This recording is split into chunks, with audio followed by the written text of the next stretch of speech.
How did Lantern Rite succeed where Natlan Act V failed? This year's story echoes so many of the same beats as Natlan's Archon Quests that the similarities really stood out. But even though I was disappointed with Act V, I found myself thoroughly enjoying almost the exact same story a mere 3 weeks later. While some might assume this is just prejudice against Natlan, the fact is that I had really enjoyed the Archon Quest up to Act 4. I don't expect perfection. I'd love for Hoyo to up their storytelling game, but I would have been satisfied with just a solid conclusion. Instead, it left me feeling let down. I went into Lantern Rite a little wary because of the lingering disappointment and ended up thoroughly impressed. Was it really that much better, or did the contrast with my low expectations just make it feel like it was? After all, nothing is perfect. But the closer I look, the more I see it as a legitimately good story. Let's talk about it.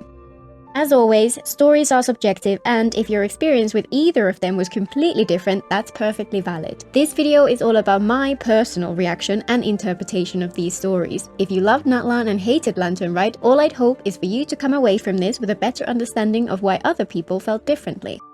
First, let's recap Lantern Rite, though to keep this short, I'll skim past certain sections and focus on the important parts. With Lantern Rite fast approaching, Traveler and Paimon make their way to Liyue Harbor and bump into Hu Tao and Xiangling. Hu Tao seems a bit troubled, but claims she's fine. She says she's been struggling with something work-related, but has it handled. The others offer to take her to see Qiqi and ask for help, but she has a meeting to attend and promises to catch up later. After Hu Tao leaves, the others track down Qiqi, who introduces Lanyan, a craftswoman known for her rattan figures. Lanyan explains the backstory of her creations. They're inspired by the local legend of the sanctification of Overdue, in which 8 normal people, known as the 8 Adepts, saved the nation by cleansing the border between the land of the living and the realm of the dead. We then hear about multiple people from across Liyue getting sick, and even Baiju's healing art proves unable to heal them. While all of these details are key to the later chapters in the story, the rest of part 1 is mostly misdirection. It focuses on some people's suspicion that the rattan figures found near the sick may be causing their illness. In other words, that Lanyan is cursing people. This all turns out to be a misunderstanding, and in fact, Lanyan attached a sigil of exorcism to the figures and left them near the sick in the hopes of helping ward off the illness.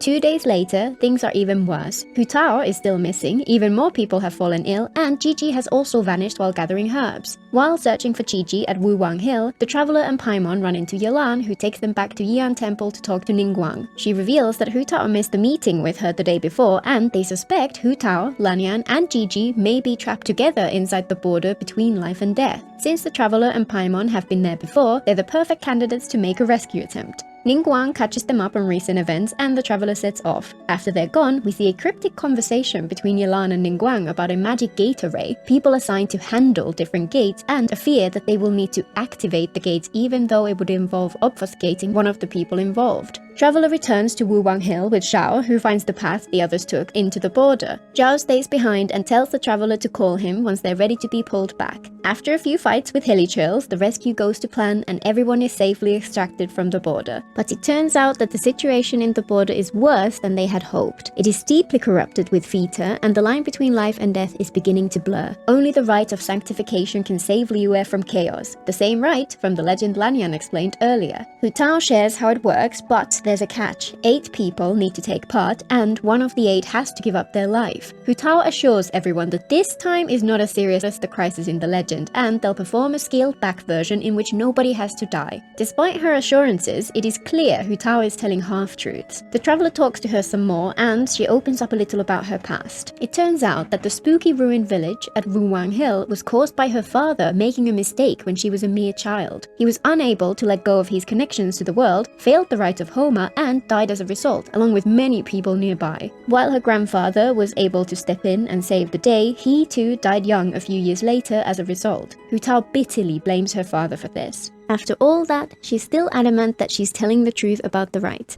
Another 2 days later, with Lantern Rite just around the corner, the sickness is spreading. All 8 gates have been discovered, and a vision bearer is dispatched to cover each one, with Hu Tao facing the most dangerous, the Gate of Death. Hu Tao and the Traveler visit several of their friends to help finalize preparations, and Hu Tao hands out a fortune coin to each, and then gives the branch which decorated her hat to the Traveler. Hu Tao's sincerity emphasizes the gravity of the situation, and each conversation feels like a goodbye, especially her brief chat with Zhongli at the end where she admits she's unsure if she will survive. Lanian receives a letter from a cousin who confirms that the rite itself cannot be changed to avoid the requirement for one person to die, but that their rattan figures may be able to deflect the worst of the blast and save Hu Tao's life and protect everyone else involved. Lanian gives out the figures, but is unable to create a magical connection between the Traveler and their figure because the ley lines do not believe they exist at all. After everyone involved sets off, the Traveler prepares to watch the Lantern Rite performance, and in steps Zhongli with an important hint. If the ritual operates according to the ley lines, the same must be true for the obfuscation process, and the Traveler cannot connect to the ley lines at all. Hearing this, the Traveler realizes the solution to the puzzle. If they take Hu Tao's place, from the ley lines perspective, the 8th person would indeed have obfuscated from the world of the living. Nobody would have to die. Meanwhile, the ritual is in full swing, with Hu Tao performing the legendary rite of Homa to purify the Gate of Death. The protection of the rattan figures fails, but she completes the ritual anyway, her fires burning bright into the night sky and healing the sick across all of Liyue. She smiles one last time before she takes the next step towards the realm of death. As the Traveler rushes to find her, we see Hu Tao approaching the brink, looking back at some of her memories and finally coming face to face with her father and her grandfather. They shed tears together and tell her how proud they are of her, but that her time has not yet come. The Traveler arrives just in time to take her home.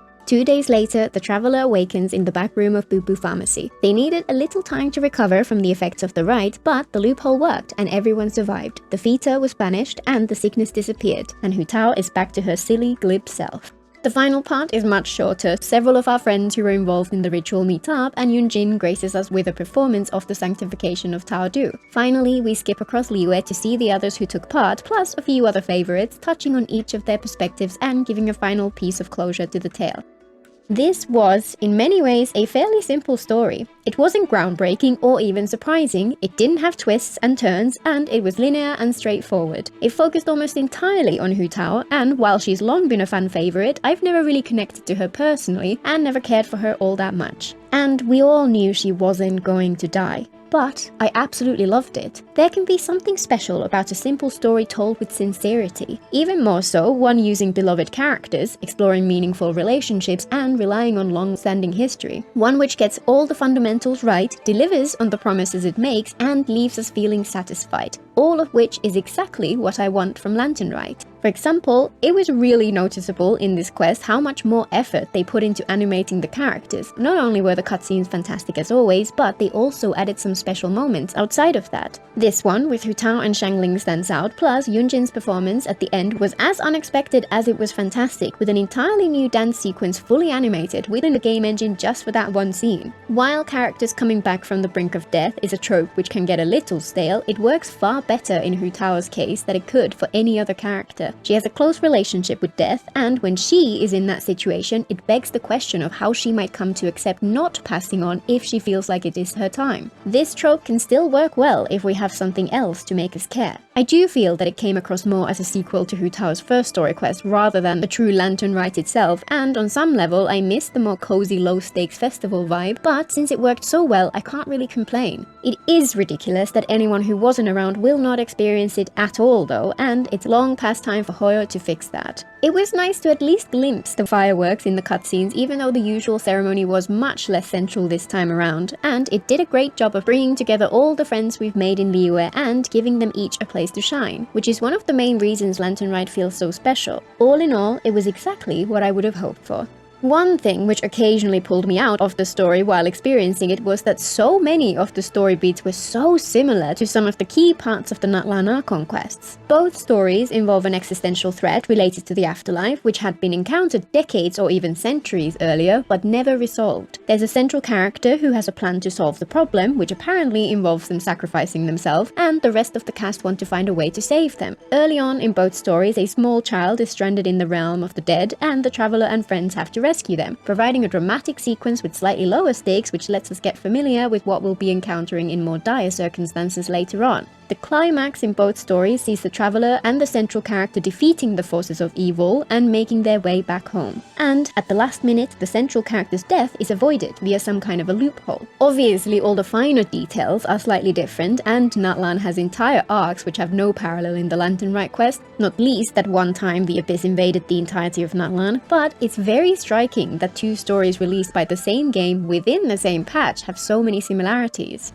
Before we get to the comparisons, it's worth mentioning a major problem which affects both equally, that there is never any sense of risk. We know the characters aren't going to die, or even suffer any long-lasting consequences. We know the world itself will remain the same. And as a result, the stakes are lower than they should be, much lower than the game tries to convince us they are at least. This is not a rare problem in fiction, and what it really means is that the rest of the story needs to make up for that lack of tension, and deliver much greater emotional depth elsewhere to compensate for it. Many great stories are simple and familiar tales told well, after all, and that's where personal perspectives and preferences become so important. They make a huge difference to how much you care about each one. But it's the differences which I find fascinating. One story succeeded while the other one failed. The more I compare the two, the more I start to see why that happened, for me at least. Be warned, much of this may come across as me being hypercritical of the Archon Quests. I like to examine stories and figure out what makes them succeed or fail. Many of the things that the Lantern Rite quest got right highlighted issues which I had kind of glossed over in the Archon Quest, and they only stand out in hindsight. If that doesn't sound like your idea of a good time, then you can't say you haven't been warned. Let's start with one of the simplest comparisons, pacing. The Lantern Rite quest was one of the best paced stories in recent history of Genshin. I often complain about slop dialogue in gacha games and how disrespectful they are of our time, but in this case it felt so much more streamlined. While there was still quite a lot of yapping at times, it always had some extra nuggets of information hidden between the lines. The sequence of events progressed at a speed which felt natural, and no part of it overstayed its welcome. The tension steadily increased as we learned more about the situation, the climax was great, and the denouement was short but sweet. In comparison, the Archon Quest's final act had very uneven pacing. The first 4 acts were fairly well done, if a little slow at times, and seemed to be better balanced than some previous years, especially compared to Meripede, though some people felt that even the more tense sections, like the war in Act 4, were much too slow due to things like those air balloons moving at a snail's pace. But the final act's pacing was a mess, jumping from overly long party sections with zero tension, to sections which should have been more engaging but were bogged down by excessive dialogue, to action-packed sections which felt like they were over almost before they began, despite being interrupted by yet more painful walking and back again. These pacing issues are one reason many people suspect that the finale was hastily rewritten late on, and I could totally see that being the reason. Either way, Lantern Rite showed that Hoyo can write a good story with solid pacing, and brings back some of my hope for Snezhnaya. It even managed to include a walking section which was placed so well that it didn't feel like it killed the momentum of the story. The use of subtext was also great. When Hu Tao was visiting her friends for what she thought was the last time, it was so poignant to see her giving them gifts while making promises she thought she would not be able to keep. Or when she was talking about her father at the end of the second section, it was so clear that her anger came from deep pain. Her father died because he loved her too much to truly let go, and he failed in his duty as a result. Their story is tragic and adds such depth to her characterization. Now that I've seen this deeper side to her, I feel much more for her than I ever did before. Meanwhile, in the Archon Quest, it felt like we mostly got a surface level story and no more. Many people argue that the depth is there, but if it is, it's buried deep. The perfect scenes to compare here are when our central characters are confronted by the ghost of their past. When Mawika meets her sister's ghost, she shows no emotion, and they have an oddly cheerful chat which left me feeling nothing. I've said many times that even just a moment where we could see tears in her eyes would have made a massive difference. Hu Tao's scene shows exactly what I meant. We see emotion overwhelm her for a second before she once again puts on her brave face. Their conversation feels like it meant something to them, and it subtly resolved Hu Tao's internal struggle to forgive the failure of her father. There's a similar contrast between the part where Traveler shows up to rescue Hu Tao and the equivalent where Capitano steps in to take Mawika's place. Hu Tao's lasts mere seconds but packs far more emotion than Mawika's managed. Subtext can be difficult to get right in these kinds of games, but Hoyo can do it. One of the worst things about Natlan was how it handled rules, logic, and solutions. The story regularly set up rules and expectations and presented the characters with a problem that they needed to solve. In a well-written narrative, a solution would exist within the bounds of those rules, and we would be able to figure out the solution for ourselves. In Natlan, instead, they either drowned out the rules amongst excessive dialogue or just threw them away entirely at a crucial moment. For example, we are told that Shilonen has to give up her life force to make her ancient name, and that creating a name for an outlander is likely very dangerous. This one ended up being so inconsequential that I still wonder if it was a mistranslation. I tried to figure out what loophole in the rules would allow her to create the name without harming herself, but instead, after all that build-up, it was just dismissed as easier than she had expected in a single line of dialogue. And of course, there's Capitano's sacrifice. All through the story, we're told Mawika is destined to die without an explanation, until, right at the end, all of the information is dumped on us in one go, giving us no time to speculate on ways she could get out of it before Capitano waltzes in, drops even more completely unforeshadowed information, and solves the problem by sacrificing himself instead. Or, to give a less clear-cut example, when the gang goes to the Night Kingdom to rescue Qiqi, while Mawika does tell us that she can pull everyone out if they locate Qiqi's ancient name, the entirety of the narrative from that point onwards focuses on the characters struggling to find her and then make their way back to touch the ray of light before it disappears. When they fail, even the characters themselves start to panic before Mawika punches a hole through the sky and rescues them. This is a perfect example of the consequences of having so much bloated dialogue. When they try to be subtle and foreshadow their endings, it gets lost in the noise, and the story feels unsatisfying to many as a result. This is, without a doubt, one of the biggest reasons the Natlan quests were disappointing for many people. I tend to avoid definitive statements when examining stories because so much of it is subjective. However, this is objectively bad storytelling. Sometimes bad storytelling can still be enjoyable, but that doesn't change the fact that the logic here was fundamentally broken. In Lantern Rite, Hoyo actually got this right. Throughout the course of the story, we're gradually told the rules. We learn about the gates, we learn that one of them is different, and that in order for them to be properly sealed, it needs to sense the life force of the person holding it disappear. Anyone paying attention to Genshin's story over the past 4 years will be able to see the solution. Since the traveler is from a different world, they are invisible to the ley lines. If they step in to Hu Tao's place, they can trick the gate and save their friends. The story points to this when Lanyan fails to connect the Rattan figure to the traveler, and nudges even more when Zhongli gives that final hint. This is a simple puzzle with a very simple solution, but even something that simple feels so much better because it respects the fundamental logic of storytelling. It felt particularly meaningful here because 1. The problem is solved using a fact about the traveler which was established years ago, and 2. It gives the traveler a place in the story where they are completely irreplaceable. On this count, Lantern Rite was infinitely more satisfying.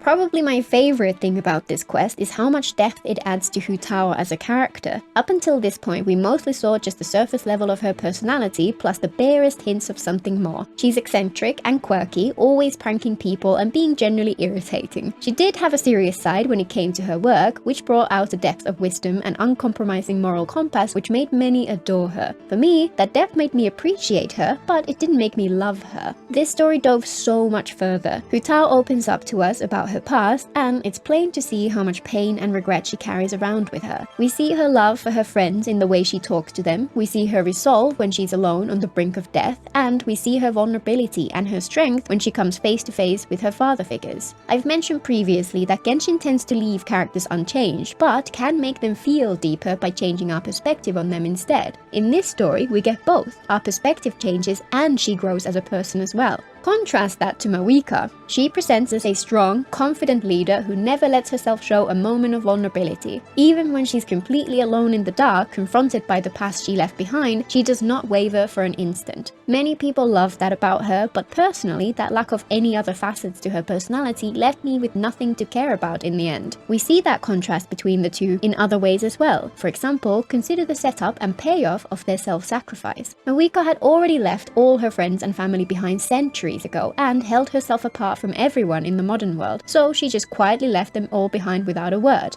Yet, when it came to the final decision, she let Capitano take her place without much disagreement, since logically it does make sense after all. Meanwhile, Hu Tao goes around giving gifts to her friends, and it's heart-wrenching to see those interactions knowing that she's saying goodbye to all the people she loves. When the time comes, she goes ahead with her self-sacrifice in full knowledge of what is to come, and is brought back from the brink after making the final decision to go ahead with it. It may seem a little unfair to Mawika to compare the two like that, since much of her actions make sense within the context of her story, but that doesn't change how much more emotional every part of Hu Tao's tale was than hers. It also doesn't help that for the most part we're told how selfless Mawika is to let go of the things she gave up in the past, while we see everything Hu Tao sacrifices with our own eyes. Despite the quest being so much shorter, they packed so much more depth into that smaller space.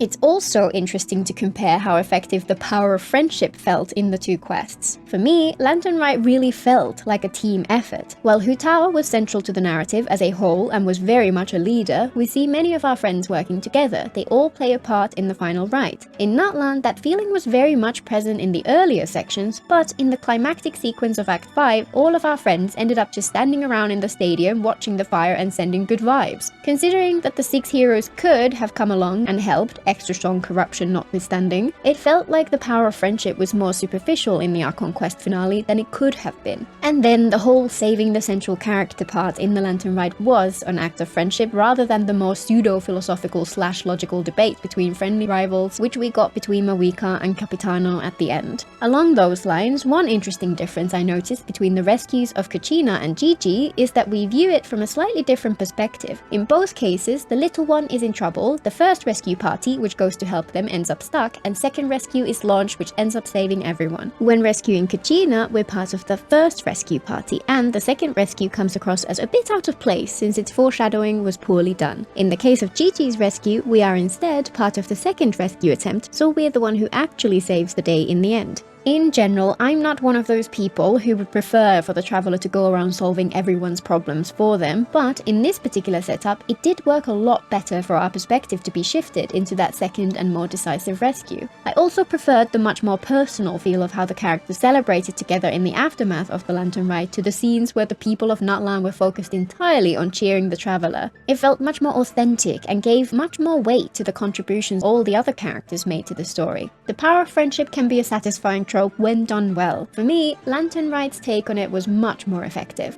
Another glaring difference is how the two stories build upon past promises and expectations. In Natlan's defense here, there was not much to call back to because we knew so little about the place before we made our way there. But the little we did get teased with feels like it was abandoned. Murata is nowhere to be seen, the Mara Javari is not yet on the map, the God of War's secret hinted in the Travail trailer is still a complete mystery. Even Bennett's past and his connection to Natlan have not yet been touched at all. People filled in the gaps with speculation about an isolated land ravaged by centuries of war and were shocked when they were given something so different in terms of design and tone and culture. It's natural that they struggle to get used to what we were actually given, especially if the themes they had expected were ones which resonated with them more. Meanwhile, this Lantern Rite called back to so much. Take Wuwang Hill for example. Ever since the game launched, this haunted, devastated village has been left unexplained with only subtle hints at its past. This Lantern Rite revealed what happened there and when and how it affected the characters we care about. Also, Hu Tao introduces herself as the 77th director of the Wangshan funeral parlor, and she talks of her grandfather who was the 75th.